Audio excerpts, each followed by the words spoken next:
día 14 de marzo del año 2023. Pues bien, nuestro portafolio de inversiones continúa su senda, digamos, de recuperación frente a lo que venía ocurriendo durante los meses de enero y febrero, que ya les comenté anteriormente. Lo más importante para resaltar, pues a la fecha, después de esta fuerte volatilidad que se presentó en el mercado y de la cual voy a hablar más adelante, se ha presentado, el Standard & Poor's alcanza una rentabilidad negativa del 2.88% negativo este mes, comparado con nuestro portafolio de tan solo 0.30% negativo.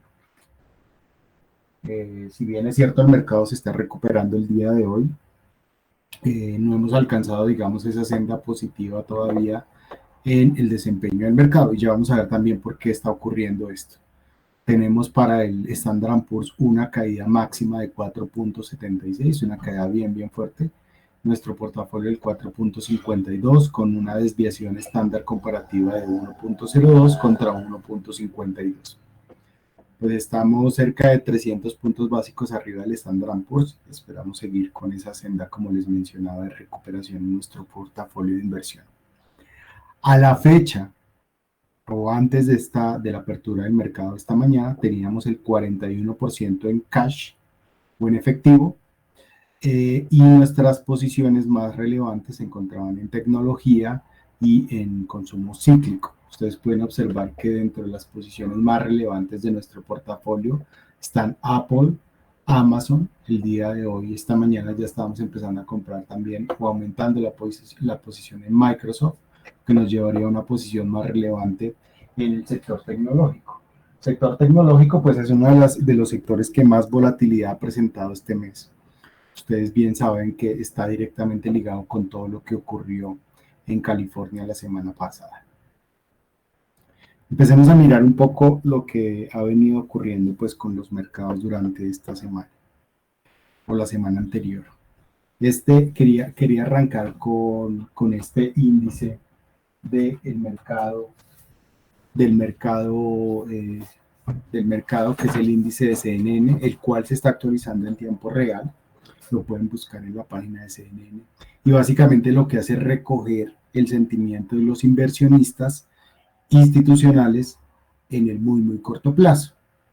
Es un indicador que ayuda mucho como a ver, de acuerdo a esas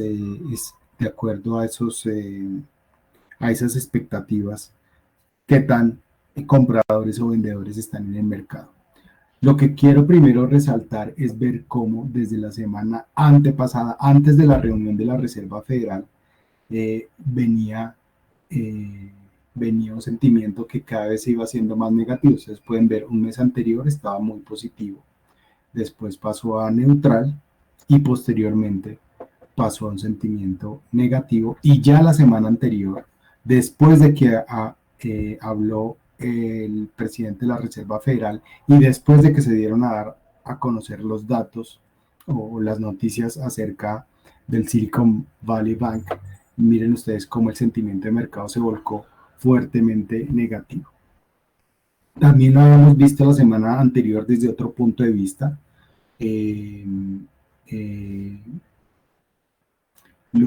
La encuesta presentada por la Asociación de Inversionistas en Estados Unidos también estaba mostrando algo donde el mercado estaba muy negativo, pero también estamos viendo cómo ese sentimiento se vuelca de negativo a positivo de una manera muy rápida, digamos de muy extremo negativo a muy extremo positivo en muy corto plazo, y eso es lo que está generando una volatilidad de mercado, digamos, tan exagerada. De hecho, el el índice Nasdaq ya estaba rentando en año corrido cerca de 4% negativo antes de lo que se dio a conocer esta mañana, que son los datos de inflación. Y el Standard & Poor's estaba prácticamente flat. Miren ustedes cómo efectivamente el mercado arrancó con un sentimiento muy positivo, y después de los anuncios de Jeremy Powell la semana anterior, donde decía, de acuerdo a cada, y les hago un resumen rápido, donde decía básicamente, a medida que vayamos viendo cada reunión vamos a ir tomando decisiones, es decir, no tenemos un panorama claro en el largo plazo. Eso le generó mucha incertidumbre al mercado y pues la, la, la cereza que le hacía falta al pastel, pues la noticia que se dio a conocer del Silicon Valley Bank el fin de semana. Algo que me llama la atención, que es muy, muy negativo, es como la revista Forbes el día 6 de marzo catalogó al Silicon Valley Bank como uno de los mejores bancos en Estados Unidos. Esto contrasta fuertemente con algo que es muy, muy positivo, y miren que aquí ya hay una diferencia radical contra lo que ocurrió en la crisis del 2008, en la crisis hipotecaria. Les recuerdo que en la crisis hipotecaria los bancos y los brokers empezaron a quebrar y las agencias calificadoras de riesgo, después de que se quebraron, empezaron a darle la calificación a los bancos y a los brokers que se quebraron en esa época. Todo el mundo, después de que ocurrió la crisis, estaba castigando muy fuertemente a las agencias calificadoras en esa época, porque dijeron, sí, efectivamente, todo lo que hacen lo hacen retrasado, nos avisan cuando ya es demasiado tarde, y sí hay que mostrar este contraste, porque la noticia sí es bien positiva, o creo que este punto de vista es bien positivo, porque miren ustedes que ya el 1 de marzo la agencia Moody's llamó a la gente del Silicon Valley Bank y los llamó a reunirse y les dijo, bueno, tenemos que revisar porque ustedes tienen un portafolio hasta el vencimiento muy grande. De esto voy a hablar un poquito más adelante, pero tienen un portafolio hasta el vencimiento muy grande y eso les puede generar un problema por el incremento de las tasas de interés. Pero ya ellos les estaban avisando, oiga, tienen que mirar cómo se capitalizan, les podemos hacer una revisión a la baja, miren cómo solucionan su problema, y eso fue el 1 de marzo. Y el 8 de marzo, Moody's le bajó la calificación al Silicon Valley Bank antes de que ocurriera todo, pues lo que ya se sabe y de lo que ustedes se enteraron en las noticias. Punto entonces muy positivo para las calificadoras de riesgo. Realmente es una diferencia radical contra lo que ocurrió en la crisis del 2008. Y aquí la invitación es, pues es cierto que de pronto anticipar una crisis financiera, y obviamente con esa medida tan extraordinaria, y lo debo decir así, una medida bien anticipada que anuncia Biden el día domingo, de prácticamente sus recursos están protegidos, y el gobierno básicamente les va a responder por todos los recursos, y es una medida que le genera un positivismo temporal al mercado. Y esto es porque recordemos también lo que ocurrió en el 2008, cuando la Reserva Federal prácticamente esperó, el Citibank casi se quiebra, y la Reserva Federal, el gobierno, perdón, prácticamente esperó hasta el último momento de la crisis para empezar a rescatar los bancos. Y ahí también hay una diferencia radical. En el año 2008, lo que se hizo fue capitalizar prácticamente esos bancos que estaban quebrados. El gobierno cogió su plata y se volvió accionista de los bancos. Lo que está ocurriendo hoy en día es bien diferente. El gobierno no va a entregarle dinero o no va a capitalizar a los bancos que estén en este tipo de problemas. Lo segundo es que tampoco va a responder por los inversionistas que tienen bonos de estos bancos o de estas entidades financieras, y lo único que va a hacer es responder, o lo que ya hizo, fue responder por todo el capital que tenían los ahorradores dentro de las instituciones financieras. Un cambio también radical, pero a la final lo que hace es entregar un mensaje de tranquilidad para los inversionistas, porque recordemos que este tipo de crisis se desata cuando todo el mundo o todos los ahorradores en manada se van a sacar los recursos prácticamente en un solo día o en un par de días, y obviamente los bancos se quedan sin dinero para responder por ese capital. Entonces, esas diferencias, digamos, son relevantes. Vamos a ver hasta dónde le queda el pulmón al gobierno para poderlo hacer, y les digo cuándo le queda al gobierno para responder. Es por lo siguiente: recordemos que el seguro de depósito en Estados Unidos regulatoriamente solamente por $50,000 por cada cuenta. Miren ustedes lo que ocurrió con el Silicon Valley. Tenía acá un porcentaje muy pequeñito asegurado, y el porcentaje más grande, que suma casi, estos son como 30 billones de dólares, y el monto más grande, que son alrededor de 150 billones de dólares, era lo que efectivamente no estaba asegurado.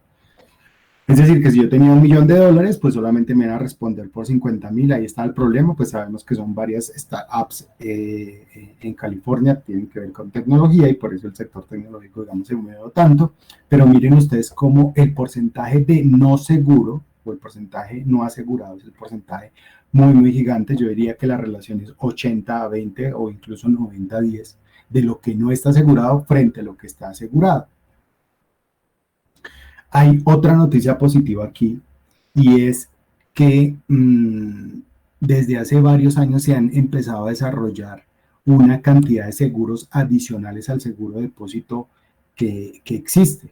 De hecho, les recuerdo que en el caso de Interactive Brokers contamos con un seguro de casi 3 billones de 3, millones de dólares por cuenta.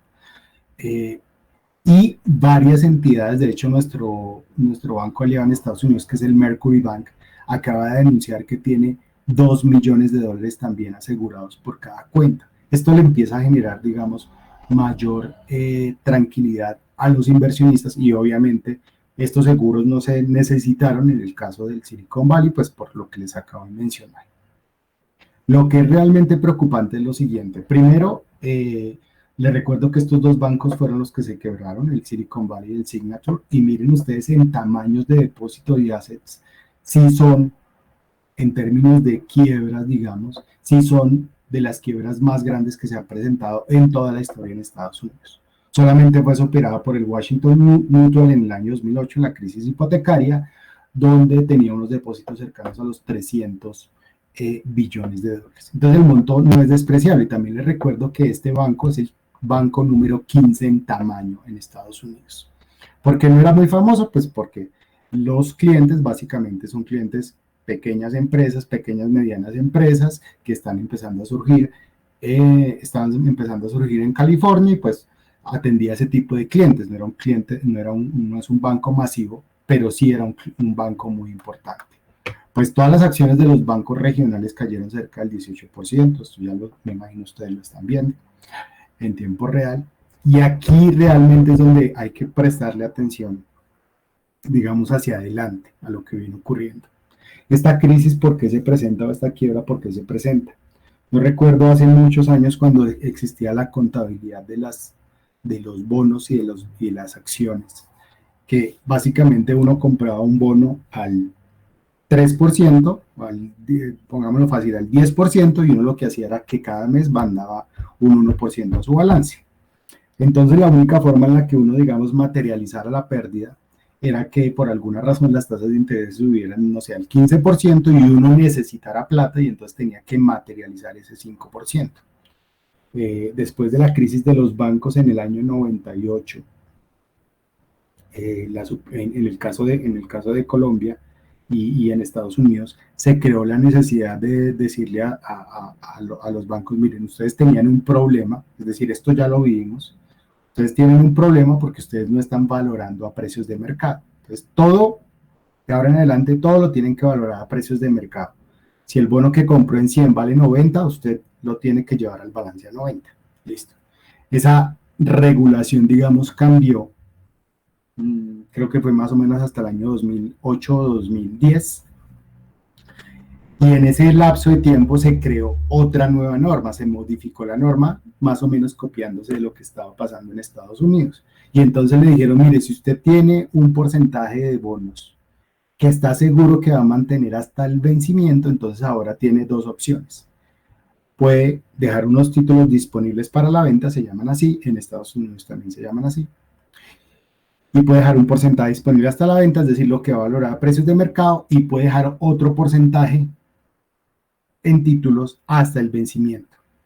¿Cuál es el riesgo de dejar títulos hasta el vencimiento en un balance o en una entidad financiera? Pues el riesgo es que usted al momento de que necesite dinero, tenga un problema de liquidez, las tasas de interés por alguna razón se han subido y usted tiene que materializar esa pérdida. Eso fue lo que ocurrió con el Silicon Valley Bank y ese es el riesgo potencial que está ocurriendo en todo el sistema financiero. Sí, es cierto, el gobierno puede salir a entregarle la plata a los inversionistas si en algún momento llegan a subir. El riesgo actual y lo que venía ocurriendo es que por esa expectativa de que la Fed va a subir las tasas de interés, entonces consecuentemente los bonos que yo tenía en mi portafolio, pues cada vez cuestan menos. Solamente los 4 bancos más grandes de Estados Unidos, el Bank of America, JP Morgan, Citi y Wells Fargo, que son los bancos que más está golpeando el mercado, tienen una potencial pérdida cercana a 3 a 4 billones de dólares aproximada si hoy, por alguna razón, tuvieran que salir a vender esos títulos que tienen hasta el vencimiento. Algo que no se puede hacer de la noche a la mañana, hay que pedir un permiso para trasladar contablemente esos bonos del vencimiento hasta disponibles para la venta. Entonces, ¿cuál es el monto total? Y aquí es lo alarmante. Miren ustedes que en la gráfica inferior muestro cómo cuando las tasas de interés estaban bajando, cuando había ferias y fiestas, pues todo estaba bien. La línea negra o la barra negra muestra el porcentaje que yo tengo en valoración y el azul muestra el porcentaje que tengo hasta el vencimiento. Entonces, lo primero que hay que destacar, la barra negra pues es mayor a la barra azul. ¿Por qué? Porque las tasas de interés están bajando, entonces todo el mundo está feliz valorando valorando disponible para la venta, no me interesa porque las tasas están bajando, yo estoy ganando dinero. Pero miren los bancos lo que empezaron a hacer cuando las tasas de interés empezaron a subir a finales del año 2021, a mediados del año 2021. Ahora observen ustedes que la barra azul es mucho más grande que la barra negra. Es decir, ellos lo que están haciendo cada vez es no materializo pérdidas en este momento, no materializo pérdidas, sino envío todo hasta el vencimiento. El total del valor del portafolio de inversiones hasta el vencimiento es más de la mitad de lo que tienen todos los bancos en Estados Unidos. ¿Cuál es la esperanza que existe ahí? Pues que en algún momento por fin la inflación se controle, la inflación núcleo se controle y que de alguna manera la inflación empiece a ceder y que por fin las tasas de interés, digamos, empiecen en esa senda de valorización y entonces no tendríamos que materializar o no tendrían que continuar materializando esas pérdidas. Esto es de todo el sistema financiero en Estados Unidos, pero el real problema sí está para los bancos más pequeños, porque básicamente todos los bancos tienen esta misma estrategia. Los bancos pequeños o los bancos regionales, y por eso, digamos, es tan preocupante esa situación, desafortunadamente por su tamaño de capital, están más sujetos a este tipo de riesgos. Si las tasas de interés continúan, tienen ese problema. Y algo adicional, la inversión de la curva de tasas de interés, que es la situación actual. De hecho, en este momento, la diferencia entre 2 y 10 años creo que es la mayor desde el año 98, si no estoy mal. Esa inversión de tasas de interés desafortunadamente le pega más a los bancos regionales o a los bancos pequeños. Hay que continuar prestándole atención a este problema, independientemente del anuncio que hizo Biden, porque sí es cierto, pues, digamos que el gobierno de Estados Unidos y la Reserva Federal tendrían liquidez infinita para responder por los recursos de los clientes, y eso le genera algo de tranquilidad. Pero piensen ustedes que algunos otros bancos pequeños, desafortunadamente, y más ahora con lo que ocurrió con la inflación y con el incremento de expectativas de tasas de interés, pues desafortunadamente otros bancos podrían llegar a tener ese problema. Eso se podría convertir en una cadena de escepticismo en los inversionistas. Sí, es cierto, Estados Unidos por el anuncio de Biden está, digamos, tranquilo, pero Europa no tiene a un Biden que está diciendo los voy a respaldar, y el caso, digamos, se fue o se migró a Europa y ya estamos viendo cómo las acciones de Credit Suisse y otros bancos europeos están cayendo.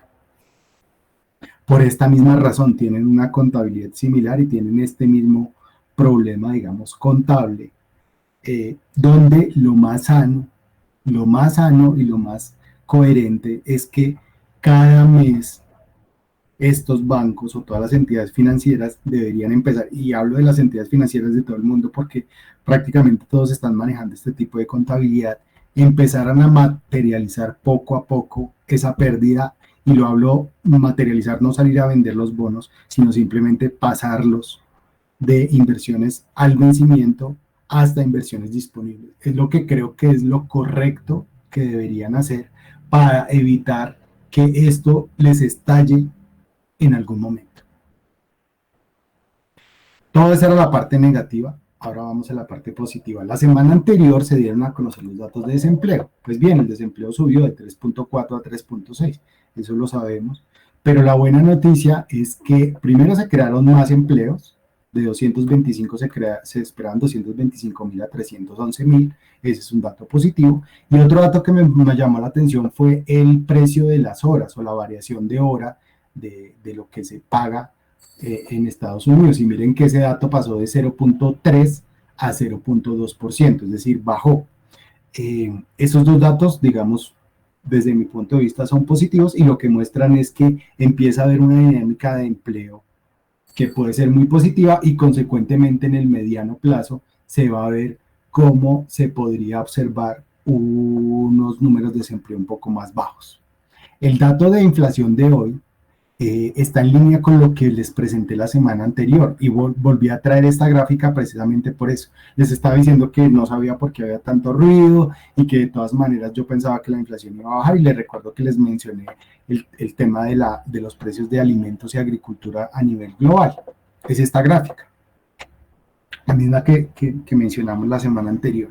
Miren ustedes lo interesante de esta gráfica porque realmente lo que está mostrando la inflación y sobre todo la inflación núcleo que cae a 5.5, bueno, todo está en línea con lo esperado, pero realmente cae a 5.5 estos dos datos, si ustedes saben lo que estaba esperando el mercado contra lo que se publicó, pues son básicamente en línea con lo esperado. Pero lo que sí me llama la atención es cómo la inflación núcleo cae, y cae básicamente por varios factores, pero se destacan todo lo que tiene que ver con automóviles nuevos y usados, es lo que más cayó, y es lo que viene, digamos, presentando una caída interesante en el último, en este periodo, digamos, de caída. Lo que está incrementando de precio tiene que ver más con transportes, tiene que ver más con turismo incluso, pero lo que está ligado, digamos, a alimentos, sí empieza a bajar un poco. Lo que está un poco, lo que se mantiene un poco alto es todo el tema del gas. Pero digamos que el grueso de la economía sí muestra un descenso interesante, que va en línea con esa expectativa de que, y les mencionaba también eso la semana pasada, es que Jeremy Powell quería o esperaba que la inflación bajara del 9 al 2%, perdón, él habla de la núcleo, que cayera del 7 al 2% en 3 o 4 meses, y eso es ilógico, desde mi punto de vista no podría ser así, pero la tendencia sí se mantiene, lo cual quiere decir que estamos en el camino correcto. Las expectativas de incremento de tasas de interés también muestran un cambio radical. Bueno, no tengo la gráfica anterior, pero hace exactamente 4 días esta gráfica era totalmente inversa. Inversa quiere decir que las personas, por lo que ocurrió con el Silicon Valley Bank, decía, no, definitivamente no pueden subir más las tasas de interés porque si suben todas las tasas de interés va a ocurrir básicamente lo que les mencioné hace unos minutos. Todos los bancos se van a quebrar. Entonces, esta expectativa cambió radicalmente, pero miren ustedes que ya ahorita, este también es traído y también lo pueden ver en tiempo real. Me gusta más en tiempo real porque esta expectativa está basada en los contratos de futuros reales. Está en la página del CME y aquí pueden ver cómo ya el 81% de los inversionistas, medido con contratos de futuros, espera que la próxima semana efectivamente haya un incremento de 25 puntos básicos. Incluso algunos piensan que ya la reserva tendría el pulmón, por lo que mencionó Biden y no Powell, que sí efectivamente incluso podrían subir 50 puntos básicos. Pero ya estos dos, la reunión de marzo y la reunión de mayo por el contrato de futuros, se esperan y anticipan estos incrementos de tasas de interés.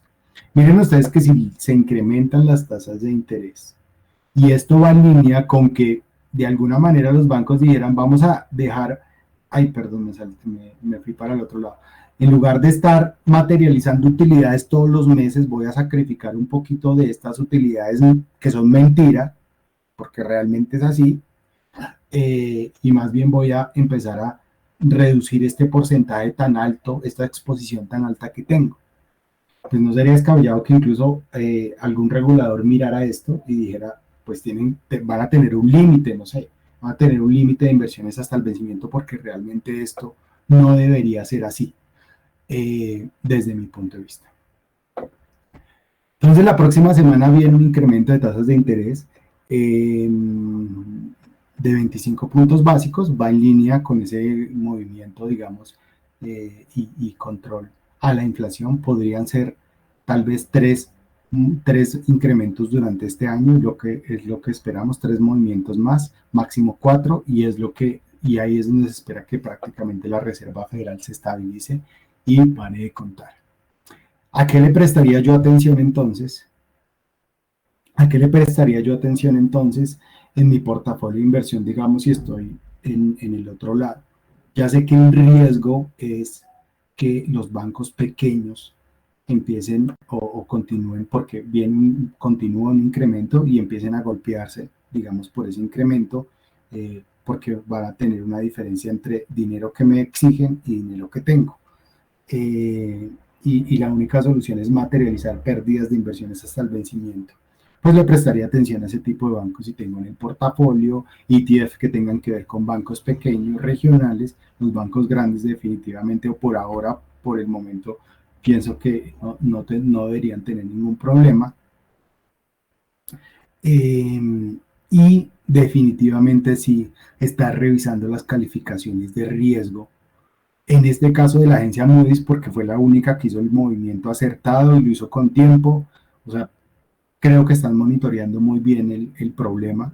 Entonces, recordemos que la semana pasada también les mencioné lo que ocurrió cuando la tasa de 2 años, digamos, subió tanto y tan rápido que le bajaron la calificación a Estados Unidos. Entonces, creo que en este momento sí es como importante mirar qué tengo en mi portafolio y cómo están las calificaciones de riesgo. Tal vez poner un tipo de alertas en esas calificaciones de riesgo. Si tengo por lo menos una posible revisión a la baja, mejor salir de ese tipo de inversiones, simplemente por estar tranquilo en mi portafolio de inversión. Creo que esas serían las dos cosas que haría si estuviera en el otro lado y tuviera un portafolio, digamos, de renta fija, para estar muy tranquilo y monitorear el riesgo de mi portafolio.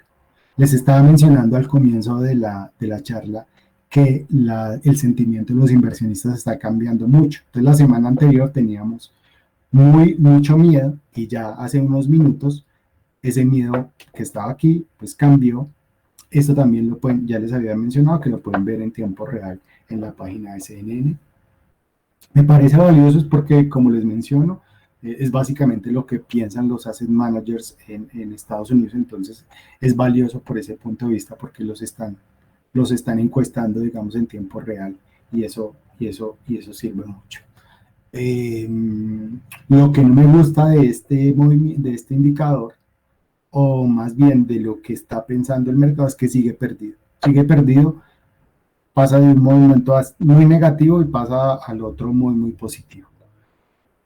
Nosotros continuamos con la misma visión. Les recuerdo la semana anterior y desde el comienzo de año tenemos una visión positiva, neutral, no la hemos cambiado a negativo por más que estemos entregando como este feedback por ahora. Miren ustedes que el indicador VIX, que también se los mencionaba la semana pasada, a pesar de lo que ocurrió el día viernes, miren ustedes que prácticamente no se movió. Pues aquí hay un movimiento muy pequeño de 20 a 25, si no lo miran en el largo plazo, realmente es un movimiento irrelevante para una noticia tan fuerte, no saltó tan drásticamente.